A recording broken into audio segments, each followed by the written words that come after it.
정치에 협박한 보이스피싱 현금 수거책이 붙잡혔습니다. 검거 과정에서 경찰과 피해자의 유인책이 빛을 발했습니다. 청주 북이면의 한우 농가에서 구제역이 발생했습니다. 4년 만에 국내에서 다시 확인된 건데 밀집 사육을 하는 곳이라 추가 발생 가능성이 높습니다. 충청북도와 7개 시군 충북개발공사가 저발전 지역 경제 활성화를 위해 손을 맞잡았습니다. 대규모 산단이 신속히 건립될 수 있도록 지원에 협력하기로 했습니다. 6.25 전쟁 당시 단양 고수리 일대에선 치열한 전투가 벌어졌습니다. 국방부가 이 일대 유해 발굴 작업을 시작했습니다. 여러분 안녕하십니까. CJB 8시 뉴스 시작합니다. 자녀를 납치해 나체 사진을 찍어 유포하겠다고 협박한 보이스피싱 조직의 현금 수거책이 경찰에 붙잡혔습니다. 검거 과정에선 출동경찰의 기지가 빛을 발했는데 수거책을 유인하기 위해 사비 1,000만 원을 동원하기도 했습니다. 주변 사람의 신고 정신과 경찰의 유능한 대처, 범죄를 인지한 후 피해자의 침착한 대응까지 3박자가 맞아떨어진 완벽한 검거 작전이었습니다. 진기웅 기자입니다. 지난 3일 청주의 한 은행에서 50대 남성 A씨가 현금을 인출합니다. 자신의 딸이 납치됐고 딸의 나체 사진을 찍어 유포하겠다며 현금 2천만 원을 요구하는 보이스피싱 협박 전화를 받은 겁니다. 돈을 건네기로 한 세종시청 인근에 도착한 A씨에게 한 여성이 다가와 돈을 챙기고 여성이 자리를 뜨자 기다렸다는 듯 경찰이 달려와 여성의 손에 수갑을 채웁니다. 현행범 체포된 이 여성은 보이스피싱 조직 현금 수거책인 40대 B씨로 이미 2차례 동종 범죄를 저지른 상태였습니다. 이 같은 체포 작전은 경찰과 피해자 A씨의 유인책으로 가능했습니다. A씨가 보이스피싱 전화를 받고 직장을 급히 나서자 이를 수상히 여긴 동료가 바로 경찰에 신고했고 A씨가 은행에 도착하기 전 경찰이 A씨 차량을 발견해 보이스피싱 범죄임을 알린 겁니다. 당시 A씨는 전화를 끊지 말라는 보이스피싱 조직원의 요구에 따라 전화를 받고 있었고 경찰은 A씨와 메모와 수신호 등으로 소통하며 현금 수거책 유인 작전을 펼쳤습니다. 딸이 잡혔는데 제가 어떻게 운전을 잘 할 수 있는 능력이 안 되니까 그거는 감안을 해주셔야죠. 왜 내가 제일 가까운 데로 찾아줄 테니까. 조직원은 A씨 딸의 이름까지 언급하며 위협하기도 했습니다. 얘가 지금 하는 말이 옆에서 예. 거기 옆에서 만듣고 있으니까 내가 찾아주니까 그 방면에 이제 걱정 안 해도 되고 딸 방면에 대해서는. 조직원은 A씨에게 인출한 현금 2천만 원의 사진도 요구했는데 출동 경찰은 A씨가 마련한 1,000만 원에 지체 없이 자신의 사비 1,000만 원을 보태 현금 사진을 보내는 기지를 발휘했습니다.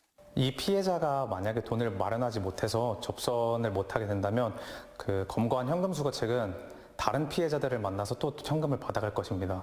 그래서 제 1,000만 원을 그냥 보냈었던 거고. 경찰은 검거된 현금 수거책의 여죄와 보이스피싱 조직 윗선에 대한 수사를 이어갈 방침입니다. CJB 진기훈입니다.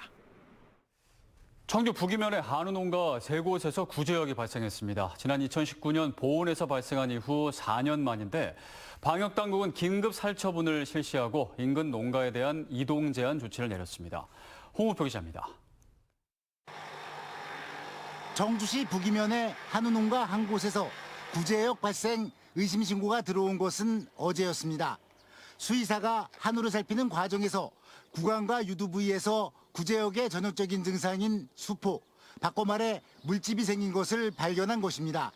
방역당국에 구제역 발생 의심 신고를 했고 정밀 검사 결과에서 구제역 발생이 최종 확인됐습니다. 같은 날 인근의 다른 농가에 대해서도 긴급 예찰을 진행했는데 농가 2곳에서도 구제역이 발생했습니다. 방역당국이 모두 57마리에 대해 샘플링 검사를 진행해보니 26마리가 구제역에 걸려 있었습니다.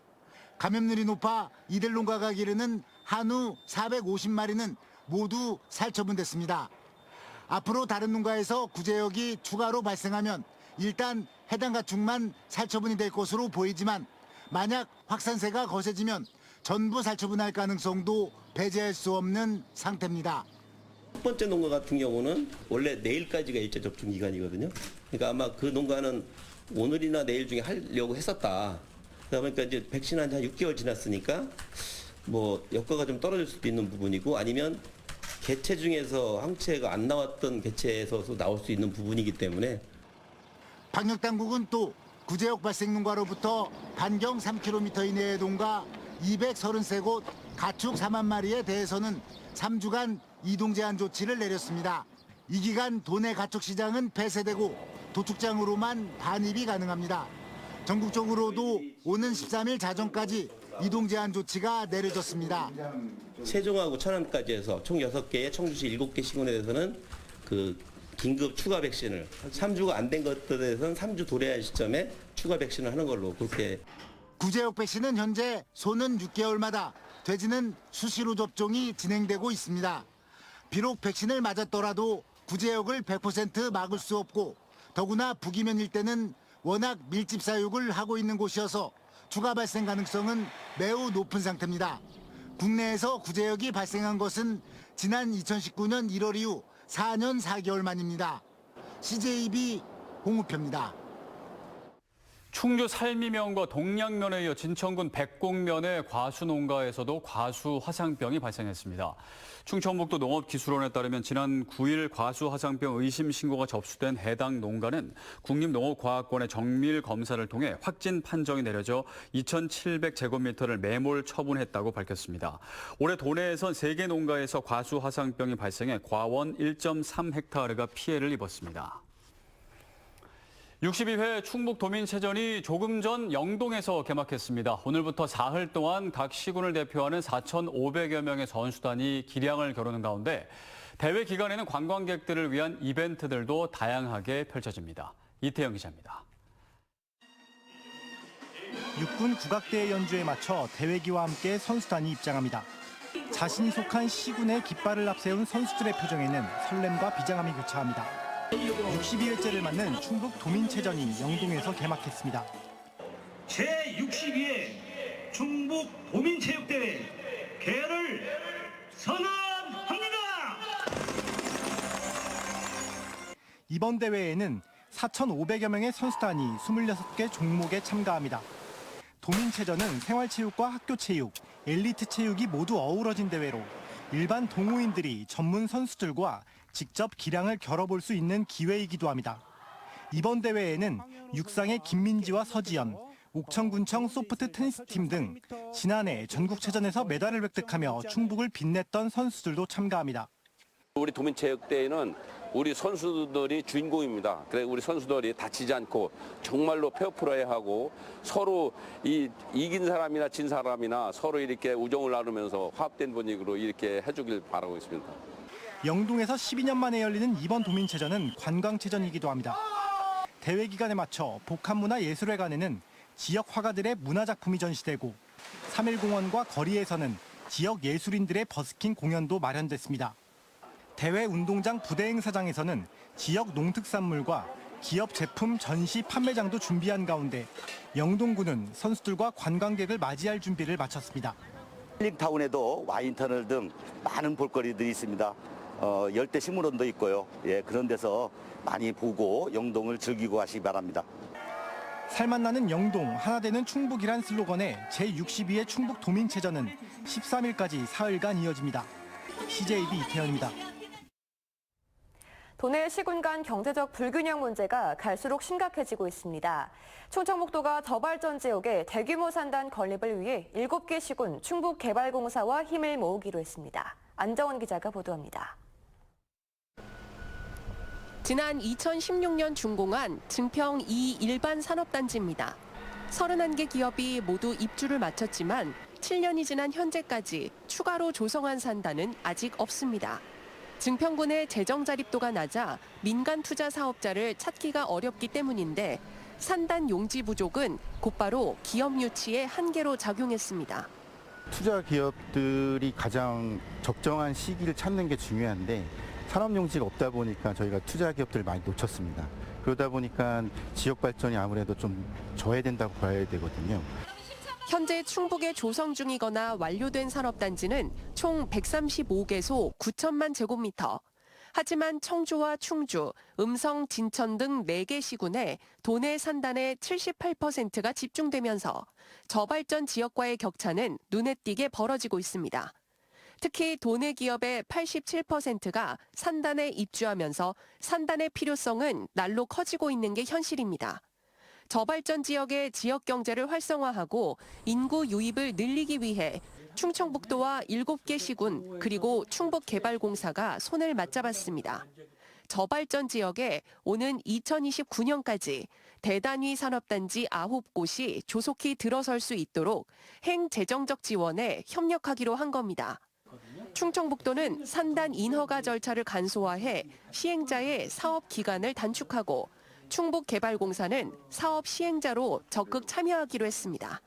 수요자들한테 저렴한 가격의 공장 용지를 공급을 하고요. 또한 저희들 지방투자 촉진 보조금에 대해서 저발전 지역에 대해서는 저희가 좀 도비 지원 조례를 좀 상향을 해서 수도권 초집중의 폐해를 줄기차게 지적하면서도 지역 내 불균형은 미온적으로 대처해온 이중적 잣대를 더는 외면할 수 없게 됐습니다.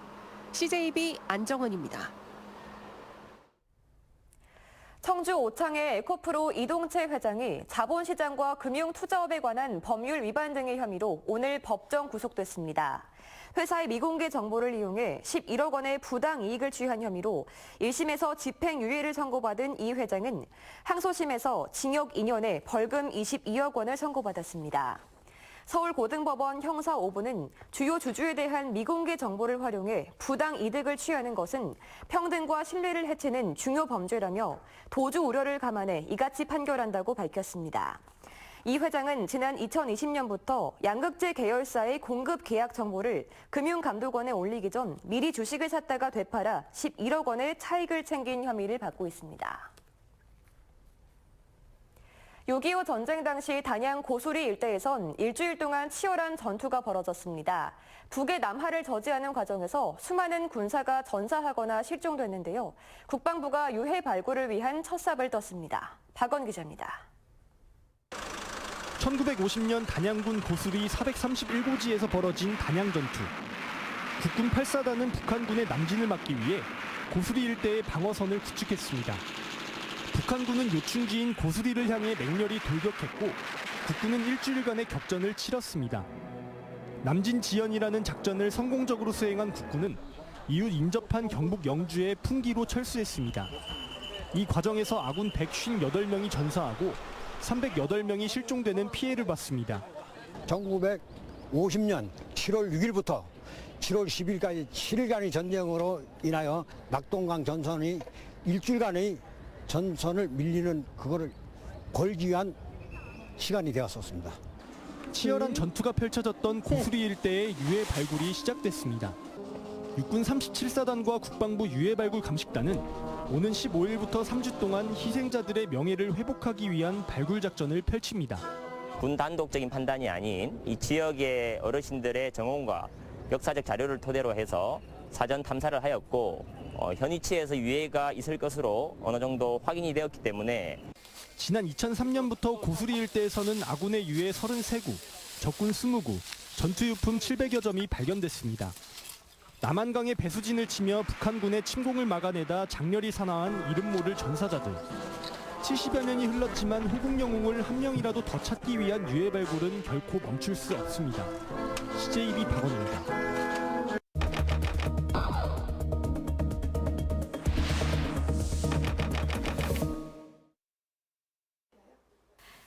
온라인에서 많은 관심을 받았던 CJB 뉴스를 살펴보겠습니다.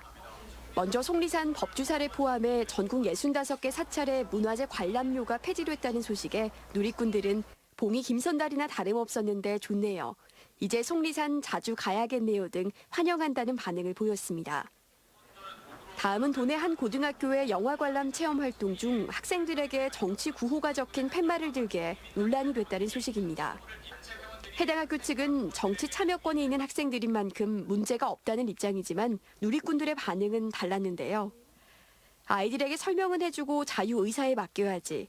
정치 아이들은 이용하지 맙시다 등 부정적인 의견을 보였습니다. 청주시가 지어진 지 10년밖에 안 된 아파트를 노후주택으로 간주해 예산을 낭비하고 있다는 리포트에는 많은 누리꾼들이 공분했는데요. 30년 다 돼가는 우리 아파트는 유적지겠다. 이런 게 형평성 없는 정책 아닌가라며 탁상 행정에 대한 비판의 목소리를 쏟아냈습니다. 사건 사고 소식들도 눈길을 끌었습니다. 고려인 후손으로 서류를 위장해 불법 입국한 외국인과 조직원들이 경찰에 붙잡혔다는 소식의 누리꾼들은 다른 동포 비자들도 제대로 검증해봐야 할 뜻이라며 허술한 비자 검증 문제를 제기했고, 지난달 2일 발생해 산림 25헥타르를 태운 옥천 산불 발화 용의자가 특정됐다는 기사에는 누구는 평생의 보금자리를 잃고 피해를 보는데 벌금 최고액이 겨우 3천만 원이라니라며 가벼운 형량을 꼬집기도 했습니다. CJB 김세희입니다. 요즘 화창한 날씨에 야외 활동 계획한 분들 많으실 텐데요. 눈과 귀를 즐겁게 할 도내의 다양한 전시와 공연 소식을 장원석 기자가 소개합니다. 대청호가 한눈에 내려다 보이는 무늬 문화재 단지. 대나무로 엮어 만든 거대한 물방울이 놓여 있습니다. 고향을 떠나 삶을 이어온 무늬면 수몰민들의 고단한 여정과 애환을 함축적으로 담아냈습니다. 전시장 내부로 들어서자 조명이 꺼지고 천장에는 물이 가득합니다. 마치 물에 잠긴 집을 걷는 듯한 느낌으로 대청호 수몰민들의 이야기를 공간으로 표현한 작품입니다. 대청호 환경미술제 물의 시간과 연계한 청주시립 대청호 미술관 상반기 기획전 물의 공간. 43년 전 댐 준공으로 일상의 추억이 물에 잠긴 시점부터 현재까지 대청호의 시간과 공간을 담아낸 전시로 13명의 작가는 지속 가능한 환경을 만들기 위한 고민들을 작품 속에 담아냈습니다. 실내 같은 경우에는 물의 공간이라는 주제로 물이 가진 공간학적인 그런 측면을 주목하는 전시이고요. 물의 시간 같은 경우에는 시간성에 주목을 해서 대청호의 오늘을 바라보고 물과 자연에 대한 의미를 되새겨보는 이번 전시는 오는 7월 16일까지 만나볼 수 있습니다.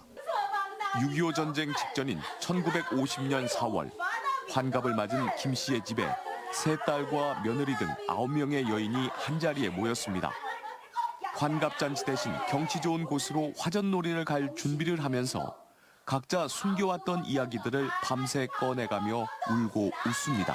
화전놀이라는 아주 재밌고 섬세한 놀이를 통해서 바깥 상황은 어지러운데 그 안에서도 여성들이 힘을 내가지고 살아가고 있는 청주 민속예술제가 이립 청춘을 주제로 청주 민예총 소속 11개 분야 예술가들의 다채로운 공연과 전시를 선보입니다.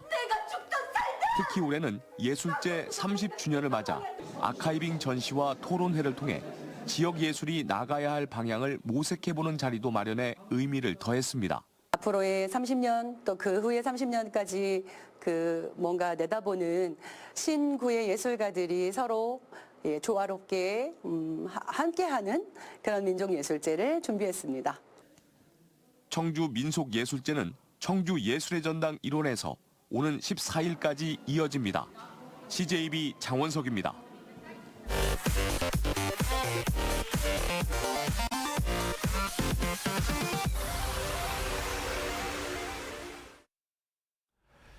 다음 소식입니다. 한창섭 행정안전부 차관은 오늘 괴산군과 증평군을 찾아 윤석열 정부의 지난 1년간 지방소멸 대책 추진 현황을 점검했습니다. 한창섭 차관은 인구 감소 지역의 단체장들을 만나 정부 정책이 어떤 효과를 거두고 있는지 살피고 청년마을 관계자 등 지역 정착민과 함께 지방소멸을 막기 위한 방안 등을 논의했습니다. 정부의 지방소멸 대응 기금에 대해 일부 지자체는 지역 낙후도와 지자체 성과 등을 고려해 기금을 배정해달라고 건의했습니다. 도내 한 대한고등학교 학생들이 다음 소희라는 영화 상영장에서 정치 선전 도구로 이용됐다는 학부모 민원 제기와 관련해 충북도의회 교육위원회가 도교육청에 엄중 조치를 촉구했습니다. 교육위원회는 이번 사안을 엄중하게 보고 있다며 감사 결과를 신속하게 보고받은 뒤 미진한 사항에 대해선 행정사무조사 등 정식 안건으로 처리하겠다는 입장입니다. 이번 사안과 관련해 진천군 여성농민회는 정부의 농업정책을 비판하면서 이에 공감하는 사람만 피켓을 들라고 요청했다며 학생을 정치 선전의 도구로 이용했다는 것은 사실 왜곡이라고 주장하고 있습니다. 청주 오창 전통시장 고객지원센터가 증축됐습니다. 기존 고객지원센터는 지난 2017년 주차장 36면과 1층 건물로 지어졌지만 휴게 공간과 사무실이 비좁아 활용성이 떨어졌습니다. 이에 따라 청주시는 8억 원을 추가 투입해 2층으로 증축하고 쉼터와 교육 문화 공간을 확보하기 위한 공사를 마쳤습니다. 증평군이 추진 중인 공공임대형 지식센터 건립 사업이 중소벤처기업부의 타당성 심의를 통과했습니다. 이재영 증평군수는 브리핑을 통해 오는 2028년까지 국비 160억 원 등 276억 원을 투입해 증평읍 사곡리 일대 10,000제곱미터 부지에 40여 개 업체가 입주할 수 있는 지상 5층 규모의 공공임대형 지식산업센터를 건립한다고 밝혔습니다. 공공임대형 지식산업센터는 비수도권 중소기업에게 낮은 임대료에 제공하는 사무 연구 공간입니다. 대한주택건설협회가 청주시에 긴급 집수리 사업을 위한 성금 3천만 원을 기탁했습니다. 기탁된 성금은 노후 불량 주택의 리모델링 공사에 사용됩니다. 주택건설협회는 또 올해 화재 위험이 높은 취약계층을 위해 소화기를 지원했습니다. 세종의 아파트값 오름세에 탄력이 붙는 가운데 충북 지역 아파트값도 상승 전환 조짐을 보이고 있습니다. 한국부동산원 집계 결과 이번 주 도내 아파트 매매 가격 변동률은 마이너스 0.04%로 하락폭이 계속 둔화하며 지난해 8월 이후 9달 만에 최소 낙폭을 기록했습니다. 세종시의 경우 이번 주에 0.39%나 급등하면서 8주 연속 상승세를 이어갔습니다. 세종 지역은 지난 2020년 9월 이후 2년 7개월 만에 가장 큰 상승폭을 보였습니다.